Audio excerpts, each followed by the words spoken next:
Hello everyone, you all are welcome to MAM Institute of Commerce। आज हम लोग अपने एक नए चैप्टर के साथ आए हैं जिसका नाम है principles of management.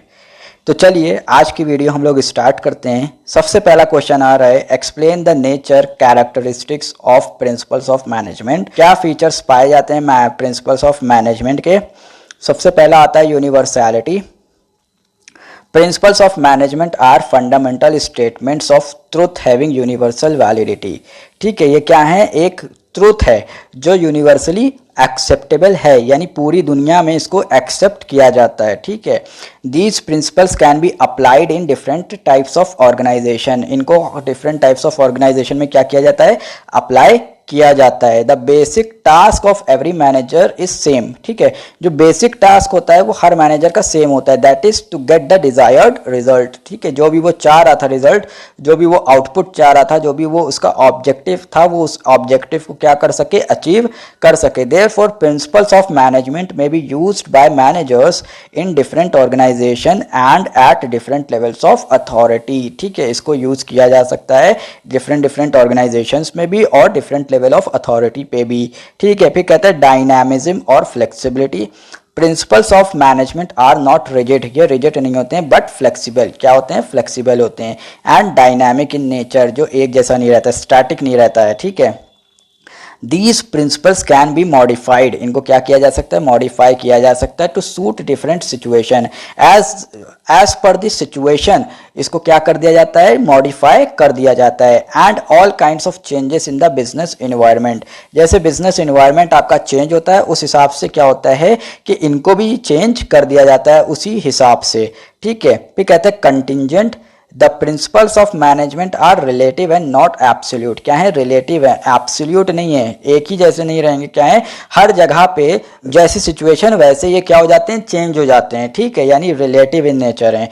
These principles should be applied carefully according to the organisational needs. ठीक है, इनको केयरफुली अप्लाई करना चाहिए जैसे जैसे ऑर्गेनाइजेशन चाह रही है, जो भी उसकी ख्वाहिश है उसके हिसाब से। एंड प्रीवेलेंट सिचुएशन, जो भी सिचुएशन उस हिसाब से इसको अप्लाई करना चाहिए। ठीक है सर, चलिए अगले पॉइंट की तरफ बढ़ते हैं। कह रहा है cause and effect relationship. Principles of management indicate cause and effect relationship between two variables. क्या करता है, cause and effect relationship create करता है between two variables. These principles are used to solve different managerial problems. ठीक है, managerial problems जो है उनको क्या करता है, सॉल्व करने में मदद करता है with the help of observation. किससे, ऑब्जर्वेशन से, एनालिसिस से एंड एक्सपीरियंस से। फिर कहता है equal importance. All principles of management are equally important. सारे प्रिंसिपल्स ऑफ मैनेजमेंट क्या है, इक्वली इंपॉर्टेंट हैं। These principles may be used with equal efficiency. ठीक है, एक इक्वल एफिशिएंसी, एक जैसी एफिशिएंसी के साथ इन प्रिंसिपल को यूज किया जा सकता है by managers at different levels of authority. ठीक है, चलिए इसी के साथ अगले क्वेश्चन की तरफ बढ़ते हैं। कह रहा है अगला question, explain the various needs for principles of management. पहला कहता है टू इंक्रीज एफिशिएंसी। क्यों प्रिंसिपल्स ऑफ मैनेजमेंट की नीड है, तो सबसे पहला पॉइंट कह रहा है to increase efficiency. These principles provide necessary guidelines। क्या प्रोवाइड करते, गाइडलाइंस टू मैनेजर्स। ठीक है, as to how they should function in different situation। ठीक है, जैसी डिफरेंट सिचुएशन होगी उसमें कैसे उनको फंक्शन करना चाहिए। To obtain the best result. ठीक है, ताकि उससे क्या हो सके, बेस्ट रिजल्ट वो क्या कर सके, ऑब्टेन कर सकें। Principles of management help to improve managerial efficiency. ठीक है, इससे क्या होता है, प्रिंसिपल्स ऑफ मैनेजमेंट से एफिशिएंसी इंक्रीज हो जाती है मैनेजर्स की। फिर कहता है to train managers. In the absence of principles, the training of managers depend upon trial and error method। ठीक है, अगर principles of management नहीं होंगे तो उससे क्या होगा, ट्रेनिंग जो होगी वो किस पे होगी, ट्रायल एंड एरर मेथड पे। ठीक है, ट्राई करो, सही होता है तो ठीक है, नहीं होता है तो वो क्या हो जाएगा, एरर हो जाएगा। ठीक है, तो उस पर फिर हम जो है डिपेंड हो जाएगी, तो फिर उसमें क्या होगा, उस सिचुएशन में ये चीज़ अच्छी नहीं रहेगी। Formal methods of training manager in institute and universities are possible only when there are fundamental principles and concepts. ठीक है, फॉर्मल एजुकेशन और ट्रेनिंग जो दी जा रही है यूनिवर्सिटीज़ में, इंस्टीट्यूट्स में मैनेजर्स को, वो किसके बेसिस पे दी जा रही है, फंडामेंटल प्रिंसिपल्स एंड कॉन्सेप्ट्स के बेसिस पे दी जा रही है। अगर ये अवेलेबल ना होते तो फिर फॉर्मल मेथड्स जो है कभी भी फॉर्मल मेथड के थ्रू आप ट्रेनिंग एंड एजुकेशन दे ही नहीं सकते थे। किस पे होता? Upon trial and error method के ऊपर फिर बेस्ड होता सब कुछ। फिर कहता है to improve research, growing popularity and utility of management principles have attracted experts towards their study and analysis. ठीक है, इसने क्या किया है, पॉपुलैरिटी होने की वजह से अब एक्सपर्ट्स को अपनी तरफ क्या किया है, अट्रैक्ट किया है कि वो उसके अंदर एनालिसिस करें, स्टडी करें। प्रिंसिपल्स ऑफ मैनेजमेंट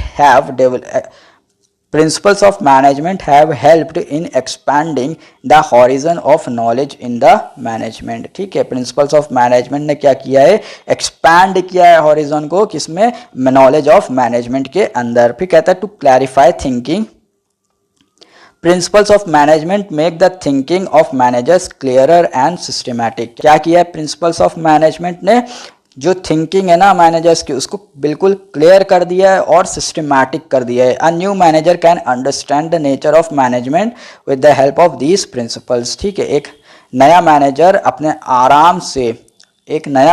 आराम से अंडरस्टैंड कर सकता है मैनेजमेंट को with the help of these principles. ठीक है, फिर लास्ट पॉइंट इसका क्या कहता है, to spread knowledge, principles of management are useful in spreading managerial knowledge through teachings। ठीक है, किसके थ्रू इसको स्प्रेड किया जा रहा है नॉलेज को, through teachings. these principles constitute an organized body of knowledge which is taught in management institutions and business schools। ठीक है, कहाँ इसको पढ़ाया जाता है, मैनेजमेंट इंस्टीट्यूशंस में और बिजनेस स्कूल्स के अंदर इसको पढ़ाया जाता है।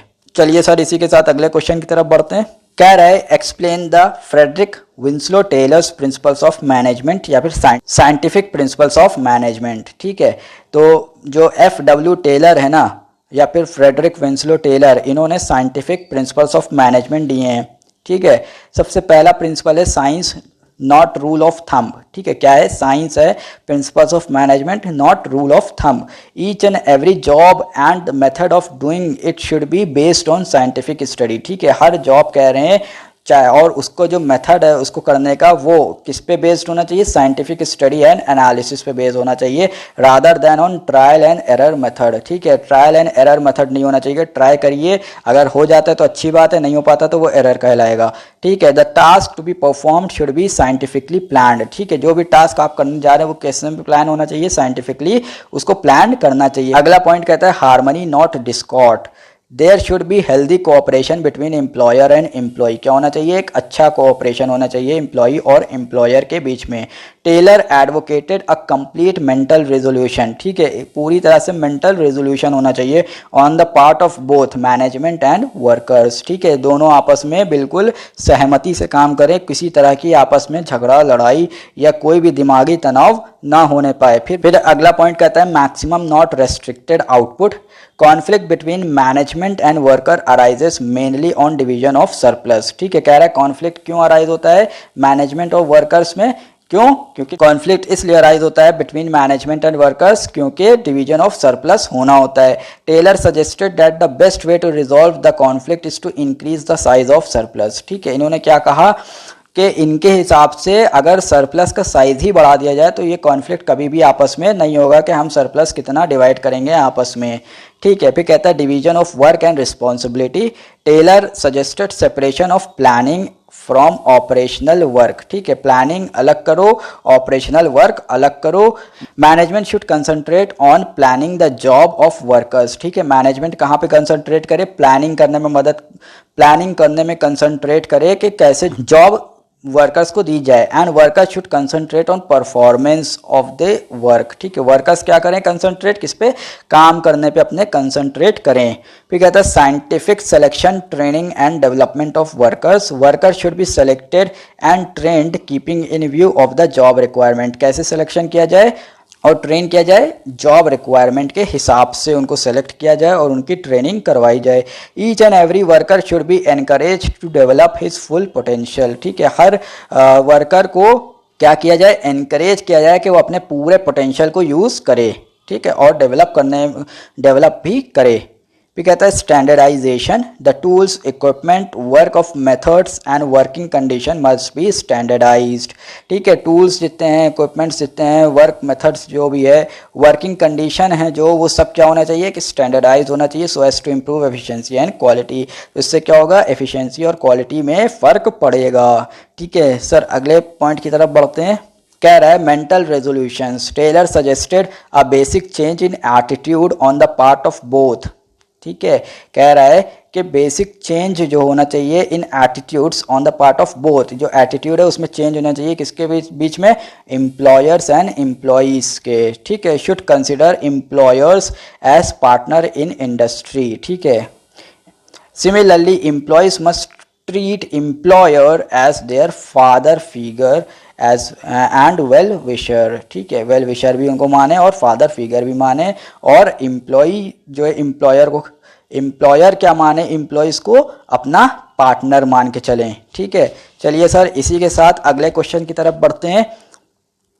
कह रहे explain Henri Fayol's principles of management, और इसको जनरल प्रिंसिपल्स ऑफ मैनेजमेंट भी बोला जाता है। तो चलिए सर इसके ऊपर बढ़ते हैं। पहला पॉइंट कहता है division of work. Division of work means division of the total task into compact jobs. ठीक है, क्या करेंगे, डिवीजन ऑफ वर्क का मतलब क्या है, डिवीजन ऑफ टोटल टास्क, यानी हम टोटल टास्क को क्या कर देंगे, डिवाइड कर देंगे इनटू कॉम्पैक्ट जॉब्स। ठीक है, and allocating these compact jobs to different persons. ठीक है, फिर वो क्या करेंगे, जब एक कॉम्पैक्ट जॉब्स में हमने डिवाइड कर दिया टोटल टास्क को, फिर हम क्या करेंगे, डिफरेंट पर्सन्स को एलोकेट कर देंगे so that an employee can concentrate only one type of job. इससे क्या होगा, एक एम्प्लॉय एक ही टाइप ऑफ जॉब पे कंसंट्रेट कर सकता है। It helps to improve efficiency. अब वो एक ही तरह का काम अगर करता रहेगा तो उससे क्या होगा, उसकी एफिशिएंसी बहुत ज़्यादा इंप्रूव हो जाएगी, एंड रिड्यूसेस वेस्टेज, और उससे क्या होगा, वेस्टेज भी कम होगा ऑफ टाइम एंड एफर्ट्स। ठीक है, फिर अगला पॉइंट कहता है authority and responsibility.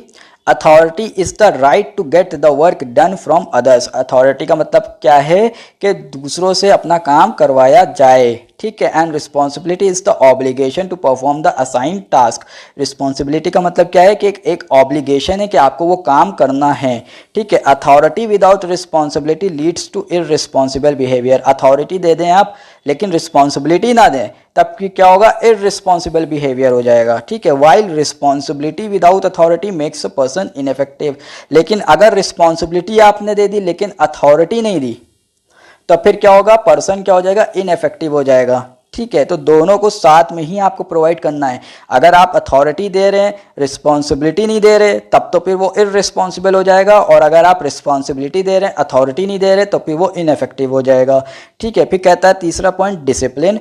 Discipline implies obedience, respect of authority and observance of established rules and regulations. ठीक है, क्या कह रहा है, ओबीडियंट होना चाहिए, बंदा अब जो भी उससे कहा जा रहा है वो माने उस बात को। ठीक है, रिस्पेक्ट करे अथॉरिटी की, और जो रूल्स एंड रेगुलेशंस इस्टेब्लिश किए गए हैं उनको क्या करे, फॉलो करे। Discipline is essential for smooth running of every organisation. अगर आप कि ऑर्गेनाइजेशन के अंदर डिसिप्लिन है तब फिर वो बहुत अच्छे से काम करेगी, और अगर डिसिप्लिन नहीं है तो फिर वो बहुत ज़्यादा वेस्टेज ऑफ रिसोर्सेज हो जाएगा।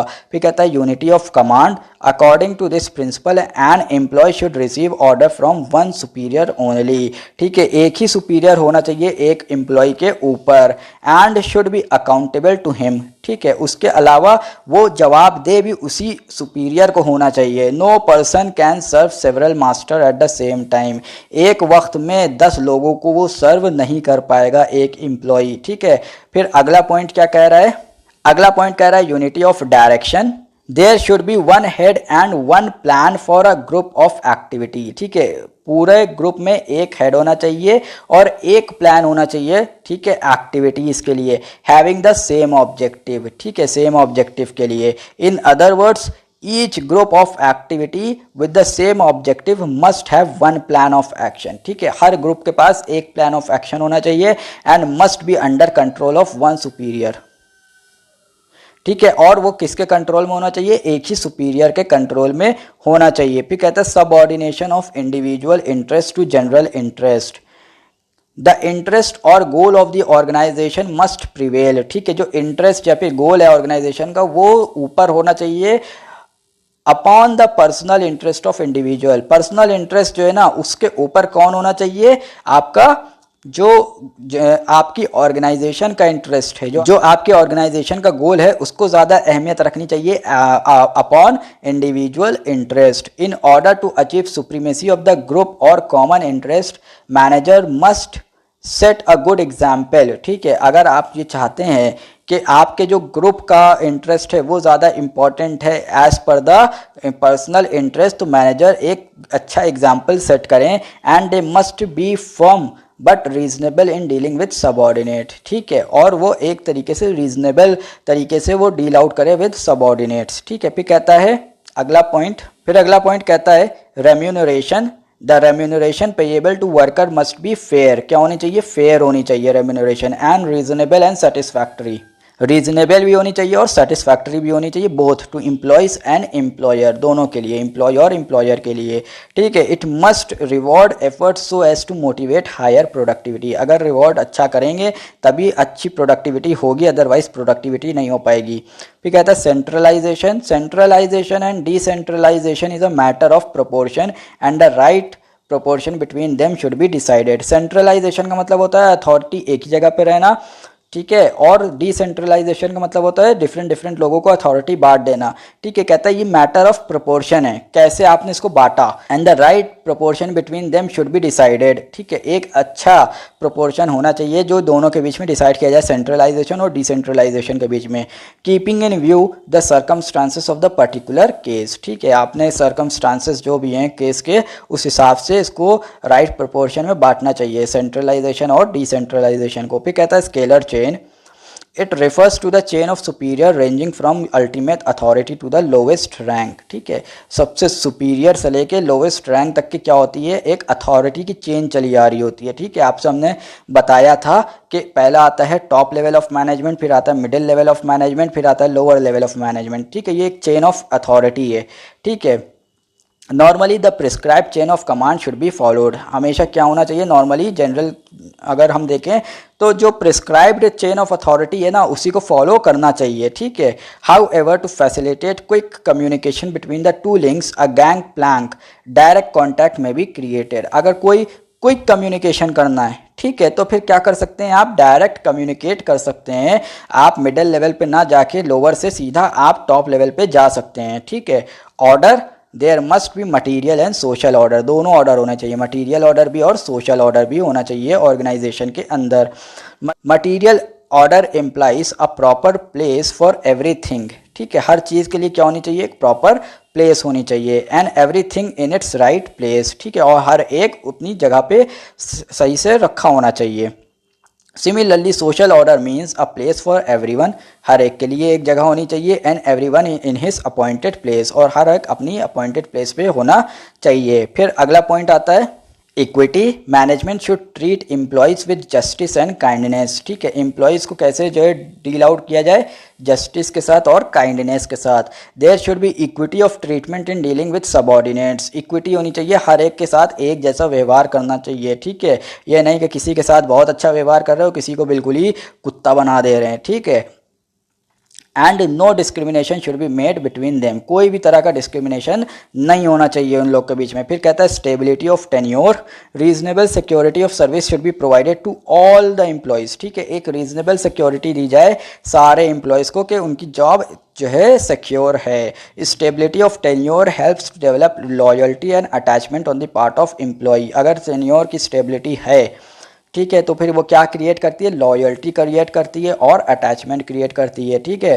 फिर कहता है initiative employees at all the levels should be encouraged to think, ठीक है, उनको एनकरेज करना चाहिए कि वो भी सोचें, think out and execute the assign task, ठीक है, और क्या करें, असाइन टास्क जो उनको टास्क दिया गया है उसको क्या करें, वो एग्जीक्यूट करें in a better way. Initiative is a source of strength for the organisation, क्या है इनिशिएटिव, एक सोर्स ऑफ स्ट्रेंथ है ऑर्गेनाइजेशन के लिए।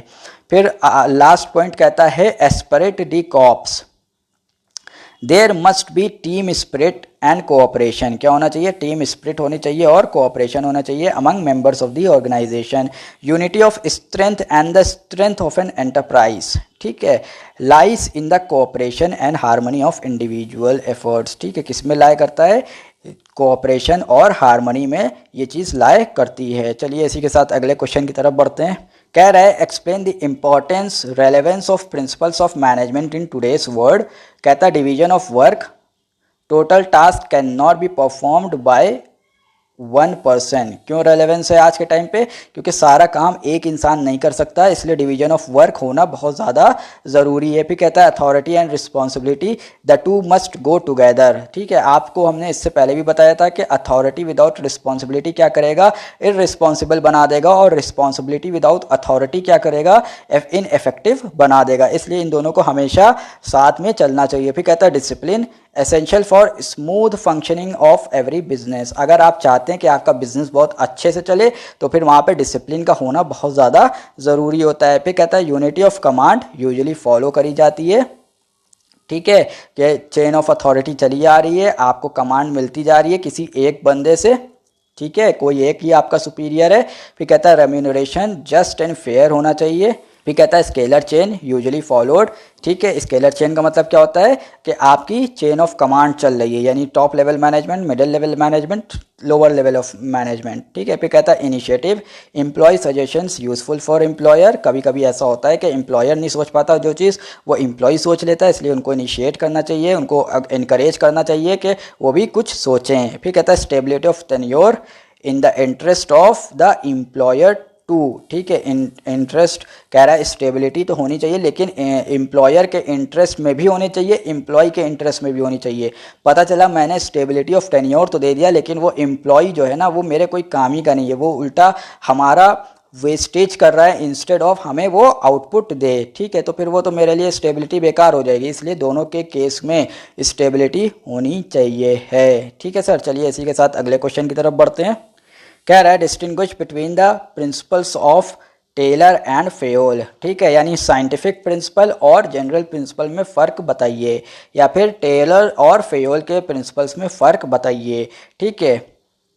तो टेलर का प्रिंसिपल कहता है the perspective of Taylor's principles of management is operative और शॉप फ्लोर लेवल पे है, ठीक है, या वो ऑपरेटिव लेवल पे और उसको कह लिए शॉप फ्लोर लेवल पे इसको कहा जाता है टेलर के प्रिंसिपल्स जो हैं। और फेयोल के जो हैं वो हैं the perspective of Fayol's principles of management is top level of management, ठीक है, इनका क्या है टॉप लेवल ऑफ मैनेजमेंट पे जाता है। द पर्सनालिटी और under Taylor's principle are scientist, ठीक है, यहाँ पे कौन सी पर्सनालिटी पाई जाती है, साइंटिस्ट पाए जाते हैं, ठीक है। The personality under Fayol's principles of management are practitioners, यहाँ पे कौन होते हैं, प्रैक्टिशनर्स होते हैं आपके, कौन होते हैं, प्रैक्टिशनर्स, ठीक है। फिर कहता है the focus of Taylor's principles of management is to increase productivity of worker, ठीक है, यहाँ पे क्या उनका फोकस था, प्रोडक्टिविटी ऑफ वर्कर्स को बढ़ाया जाए।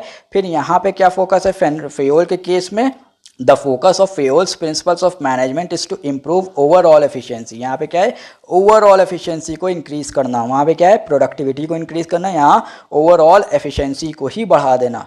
फिर Taylor uses scientific observation and measurement, ठीक है, साइंटिफिक ऑब्जर्वेशन और मेजरमेंट इन्होंने यूज़ किया है, जबकि Fayol uses general principles of management, Fayol ने क्या यूज़ किया है, general principles of management use किया है। Taylor uses scientific management, Taylor ने कौन सा मैनेजमेंट यूज़ किया, scientific management. Fayol uses general theory of administration, इन्होंने क्या यूज़ किया है, जनरल थ्योरी ऑफ एडमिनिस्ट्रेशन।